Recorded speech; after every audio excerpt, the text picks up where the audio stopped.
خدمات میں آپ کے روبرو ہوں. میرے بھائیوں، دوستوں، عزیزوں، میں نے قرآن کریم کی آیت کا ٹکڑا آپ کے سامنے تلاوت کیا ہے، جس میں اللہ تبارک و تعالیٰ نے فرمایا کہ جو لوگ ایمان لائے اور جنہوں نے عمل صالح کیے، اِلَّا الَّذِينَ آمَنُوا وَعَمِلُوا الصَّالِحَاتِ فَلَهُمْ أَجْرٌ غَيْرُ مَمْنُونٍ، ان کے لیے ایسا اجر ہے، ایسا انعام ہے، ایسا بدلہ ہے جو کبھی ختم نہیں ہوگا، کبھی ختم نہ ہونے والا اجر ہے. جو ایمان لائے اور جنہوں نے عمل صالح کیے، یہاں بھی ایمان کے ساتھ ساتھ عمل صالح کی شرط لگائی ہے. ایمان اور عمل صالح دونوں دو چیزوں کا ذکر کیا ہے. ایک جگہ اللہ تبارک و تعالیٰ نے کامیاب انسان کے اوصاف بتاتے ہوئے یہ بتایا ہے کہ ساری کائنات خسارے میں ہے، جو لوگ خسارے میں نہیں ہیں، نقصان میں نہیں ہیں، ان کو اللہ تبارک و تعالیٰ نے الگ کر دیا. إِلَّا الَّذِينَ آمَنُوا وَعَمِلُوا الصَّالِحَاتِ وَتَوَاصَوْا بِالْحَقِّ وَتَوَاصَوْا بِالصَّبْرِ، جو ایمان لائے اور جنہوں نے عمل صالح کیے اور جنہوں نے حق کی وصیت تلقین کی اور حق بات کہنے میں جو تکلیفیں، جو پریشانیاں، جو مصیبتیں آئیں اس پر صبر کرنے میں جو ترغیب کرتے رہتے ہیں، وہ لوگ بھی نقصان میں نہیں ہیں. تو یہاں پر بھی اللہ تبارک و تعالیٰ نے فرمایا جو ایمان لائے اور جنہوں نے عمل صالح کیے. ایمان کا اور عمل صالح کا چولی دامن کا ساتھ ہے. ہمارے پاس اگر صرف ایمان ہے لیکن عمل صالح نہیں ہے تو بیکار ہے، اور صرف عمل صالح ہے لیکن ایمان نہیں ہے تو وہ بھی بیکار ہے. ہم سے اور آپ سے اچھے اچھے کام آج غیر مسلم لوگ کر رہے ہیں. کبھی موقع لگے تو آپ بامبے جائیے، ٹاٹا ہاسپٹل جب کینسر کا پورا ہاسپٹل بنا ہوا ہے وہاں جا کر دیکھیے، اور جاتے ہی ہوں گے بہت سے لوگ. جس وقت میرے پھوپھا کا لڑکا بیمار تھا اور کینسر میں مبتلا تھا تو 11 سال تک میں نے اس پھوپھا بھائی کو لے کر دوڑتا رہا، علاج کراتا رہا. مجھے تجربہ ہے، میں دیکھتا تھا وہاں کینسر ہاسپٹل کے آس پاس کہ کتنے خیر خواہ لوگوں کی لائن لگی رہتی تھی. کوئی آ رہا ہے، پوچھ رہا ہے کہ آپ کے مریض کو کیا دقت ہے، کتنا خرچہ ہے، ڈاکٹروں نے کتنا تخمینہ بتایا، ایک انداز بتائیے کتنا خرچہ بتایا ہے، کیا کیا لگے گا، دوائیاں کتنے کی آئیں گی. کوئی فائل لے کے دوڑ رہا ہے، لیے جا رہا ہے. کوئی پورا کا پورا ٹرک بھر کر کھانے کا لے کر آ رہا ہے اور مریضوں میں کھانا تقسیم کر رہا ہے. کوئی پھل فروٹ لے کے آ رہا ہے، مریضوں میں پھل فروٹ تقسیم کر رہا ہے. میں نے دیکھا تو دیکھیے کتنا اچھا کام کر رہے ہیں. گرمیوں کے سیزن میں آپ کی گاڑی جس اسٹیشن پر رکے گی، آپ کے ڈبے کوچ کے پاس لوگ آ کر پانی بھرنا شروع کر دیں گے اور ٹھنڈا ٹھنڈا پانی آپ کی بوتلوں میں بھریں گے. آپ کو اپنی سیٹ سے اٹھنا بھی نہیں پڑے گا. جہاں گاڑی رکی آپ کے کوچ کے سامنے لوگ کھڑے ہیں اور برف کا ٹھنڈا پانی آپ کی بوتلوں میں بھر رہے ہیں، پلا رہے ہیں. یہ اچھا کام نہیں ہے پیاسوں کو پانی پلانا؟ لیکن ان کا یہ کام میرے بھائی بالکل بیکار، اس لیے کیونکہ ان کے اندر ایمان. ہم ایمان کے دعوے دار ہیں لیکن ہمارے اندر ایمان ہے تو عمل صالح کی کریں. کون سا ایسا کام آج ہمارے سامنے ہے بتائیے جو خالصتاً للہ کیا جا رہا ہو؟ اللہ ماشاء اللہ ہر چیز میں ریا، نمود اور دکھاوا شامل ہے. ایک شخص اپنے گھر میں قربانی کا بکرا تک لے کے آ رہا ہے تو اس کا بھی فوٹو کھینچ کر واٹس ایپ پہ ڈال رہا ہے، فیس بک پہ ڈال رہا ہے اور اس کی قیمت لکھ کر ظاہر کر رہا ہے کہ میں نے آج قربانی کے لیے اتنے ہزار کا بکرا خریدا۔ ایک شخص خانہ کعبہ کے سامنے کھڑا ہے، احرام پہنے ہوئے ہے، اپنی سیلفی لیتا ہے، اس کو فیس بک پہ ڈال رہا ہے کہ آج اللہ تعالیٰ نے مجھے عمرے کی توفیق بخشی ہے، اور رسمی طور پر دعا بھی کرا رہا کہ دعائے خیر میں یاد رکھیے گا، دعا کیجیے گا اللہ ہمارے اس عمرے کو قبول فرمائے۔ جبکہ وہ صرف یہ دکھانے کا مقصد ہے، لوگ حق اللہ ہی جانتا ہے، لیکن میرے بھائیوں اکثر دکھانے کا یہ ہے کہ اس کو دکھاوا مقصد ہے کہ دیکھو میں آج سعودی میں ہوں اور عمرہ کر رہا ہوں اور احرام پہنے ہوئے ہوں، اور دیکھیے میں خانہ کعبہ کے سامنے کھڑا ہوں۔ یہ آج ایک آدمی 20-25 لوگوں کو روزہ افطار کرا رہا ہے، اس کا فوٹو کھینچ کے ڈال رہا کہ آج میں نے 50 لوگوں کو روزہ افطار کرایا ہے۔ میرے بھائی کیا ساری نعمت ہے، سب دکھا رہا ہے کہ میں ان کو کیا کھلا رہا ہوں، افطار میں کیا رکھا ہوا ہے، کس قسم کے کھانے ہم نے ان کے سامنے رکھے ہوئے ہیں، انواع و اقسام کے۔ تو میرے پیارے ساتھیو آج ہمارے پاس ایمان ہے لیکن عمل صالح نہیں۔ ایمان بھی ضروری ہے اور عمل صالح بھی ضروری ہے۔ ایمان اور عمل صالح کا چولی دامن کا ساتھ ہے، بالکل ویسے جیسے موبائل کے لیے سم ضروری ہے اور سم کے لیے موبائل ضروری ہے۔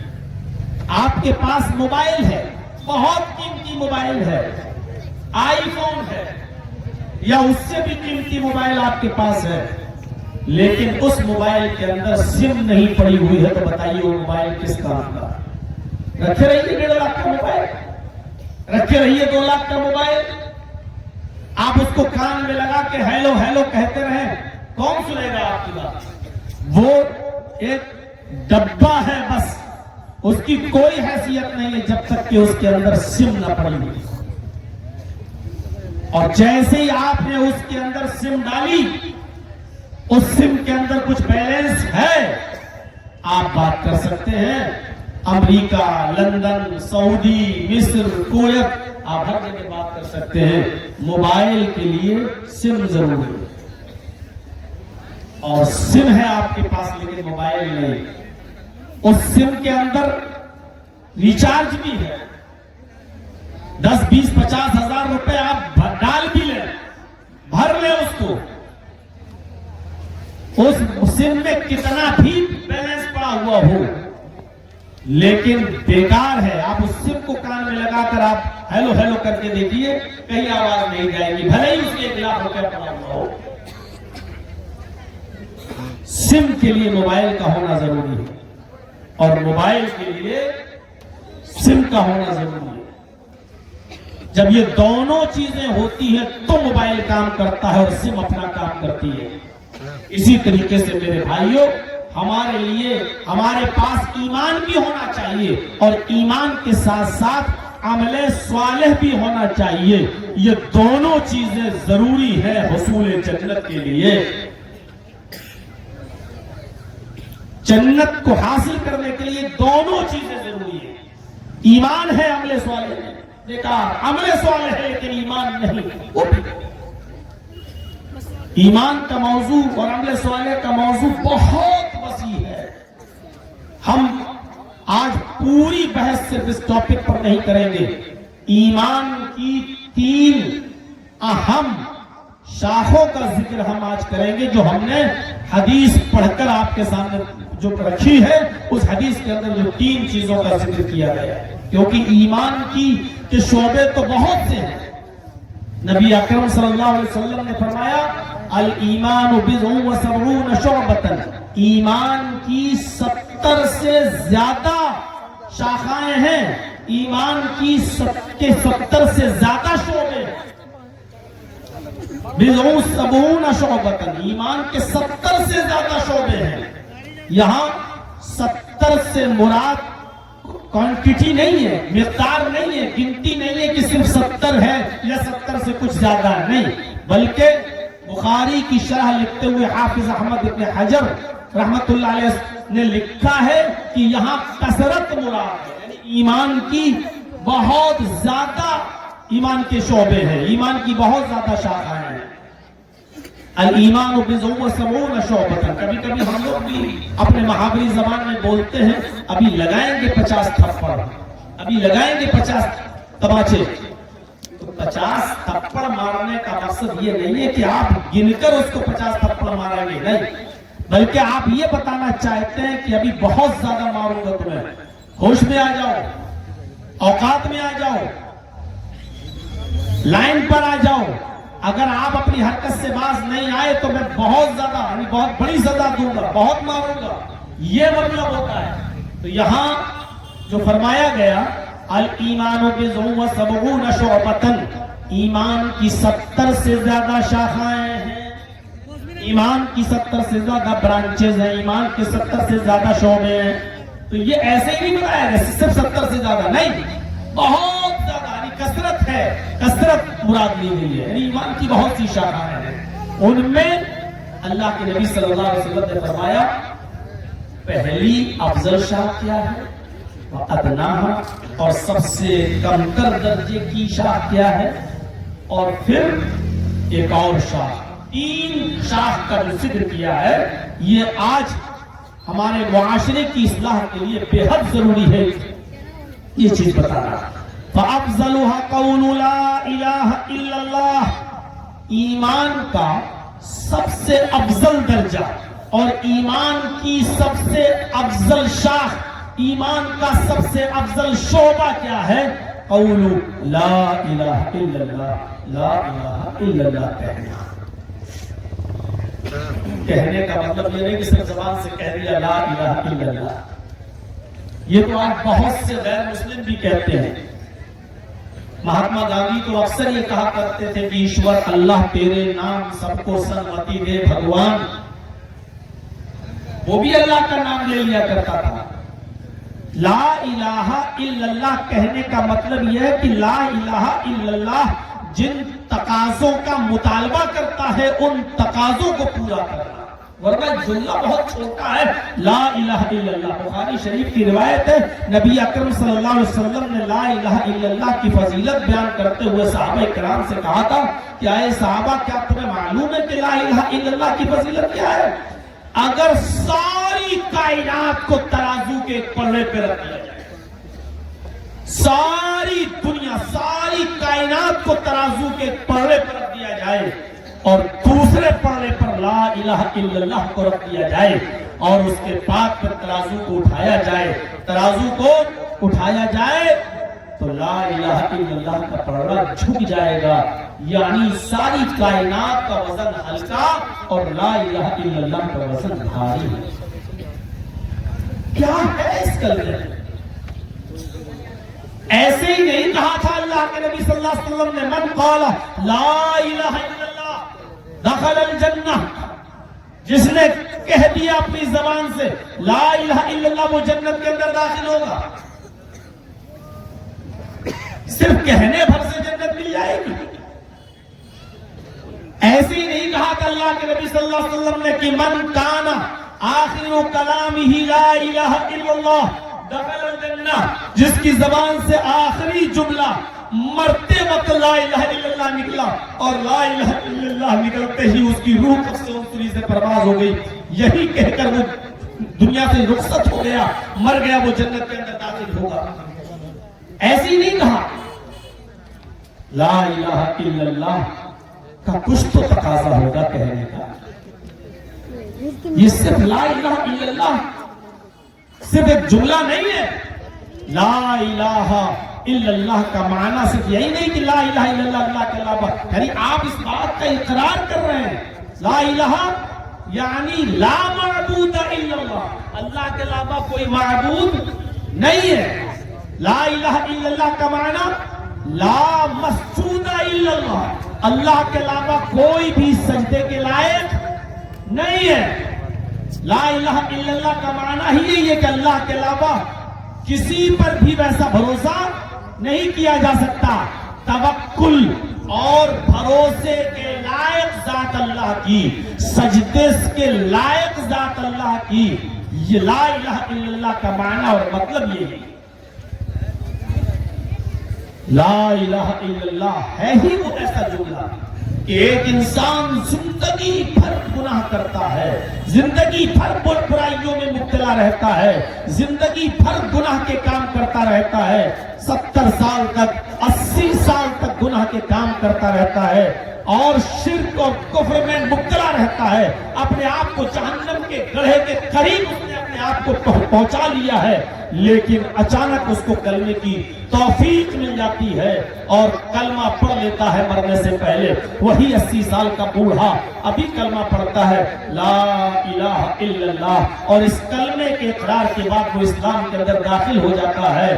تو جیسے اس نے اسلام قبول کیا، ان الاسلام یہدم ما کان قبلہ، یہاں اسلام قبول کیا، اس کے سارے گناہ منہدم ہو گئے، اس کے سارے گناہ مٹ گئے، اس کے سارے گناہ ختم ہو گئے، اور اس کے بعد اگر وہ مرتا ہے تو جنت کا مستحق ہو جاتا ہے۔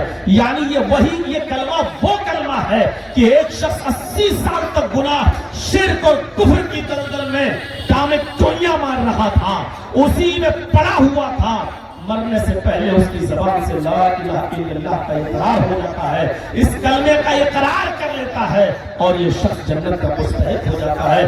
ابھی اگر کلمے کو پڑھے بغیر مر جاتا تو جہنم میں جاتا، لیکن کلمہ نصیب ہو گیا تو اب یہ آدمی جنت کا مستحق ہو گیا۔ تصور کر رہا ہے؟ یقین نہیں آتا؟ بخاری شریف کے اندر ایک واقعہ لکھا ہوا ہے، اس واقعے کو اگر ہم پڑھیں تو ہمیں بہت کچھ سبق مل سکتا ہے۔ جب اللہ کے نبی صلی اللہ علیہ وسلم نے خیبر کا محاصرہ کیا، جب نبی اکرم صلی اللہ علیہ وسلم اور آپ کے صحابہ نے خیبر کا محاصرہ کیا تو خیبر کا ایک یہودی تھا جس کا نام تھا اسود، جو بکریوں کو چرایا کرتا تھا، بکریوں کو، وہ بکریوں کو چرانے کے لیے نکلا تھا۔ جب بکریوں کو چرا کے آیا تو اس نے دیکھا کہ خیبر کا محاصرہ ہو چکا ہے اور صحابہ کرام نبی اکرم کے محمد کے چاہنے والوں نے چاروں طرف سے گھیر لیا ہے۔ تو وہ محمد رسول اللہ کے صحابہ سے کہنے لگا کہ کون ہے تمہارے نبی، ذرا مجھے ان سے ملوائیے، میں ملنا چاہتا ہوں۔ صحابہ کرام نے اشارہ کیا کہ وہ ہے اللہ کے نبی جو خیمہ لگا ہوا ہے، اسی خیمے کے اندر ہمارے پیغمبر موجود ہیں۔ اس نے خیمے کا پردہ ہٹایا، وہ سوچ رہا تھا کہ مسلمانوں کے نبی ہیں، صحابہ کے نبی ہیں، مقام و مرتبہ ان کا بلند ہے، وہ صحابہ جو نبی کی بڑی عزت کرتے، بڑی ٹھاٹ باٹ سے رہ رہے ہوں گے، اچھا بستر بچھا ہوا ہوگا اور بہت ہی عیش و آرام کے ساتھ اس خیمے میں ہوں گے۔ ان سے ملنے کے لیے باڈی گارڈ کی ضرورت ہوگی، ان سے ملنے کے لیے پرمیشن کی ضرورت ہوگی، پرمیشن لینے کی۔ لیکن جب اس نے خیمے کا پردہ ہٹایا تو کیا دیکھتا ہے کہ کچی زمین کے اوپر محمد رسول اللہ صلی اللہ علیہ وسلم براجمان ہے، بیٹھے ہوئے ہیں۔ اس کو یقین نہیں ہے، صحابہ سے کہتا ہے مذاق مت کرو، مجھے محمد رسول اللہ سے ملنا ہے۔ فرمایا ہاں یہی ہے اللہ کے رسول۔ وہ اندر جاتا ہے اور کہتا ہے کیا ہے محمد رسول اللہ صلی اللہ علیہ وسلم، آپ کی دعوت کیا ہے، آپ کس چیز کی دعوت دیتے ہیں، آپ کا کیا پیغام ہے، کیا میسج ہے، مجھے ذرا بتائیے۔ اللہ کے نبی جناب محمد رسول اللہ صلی اللہ علیہ وسلم نے اپنا میسج بتایا، اپنا پیغام بتایا، ہماری دعوت صرف یہی ہے، قولوا لا الہ الا اللہ، اس بات کا اقرار کر لو، شہادت دے دو کہ اللہ کے علاوہ کوئی معبود نہیں اور محمد اللہ کے رسول ہے۔ ہم سے زیادہ بہتر عرب کے کافر جانتے تھے کہ اگر لا الہ الا اللہ کہہ دیا تو ہمیں کیا کیا چھوڑنا پڑے گا۔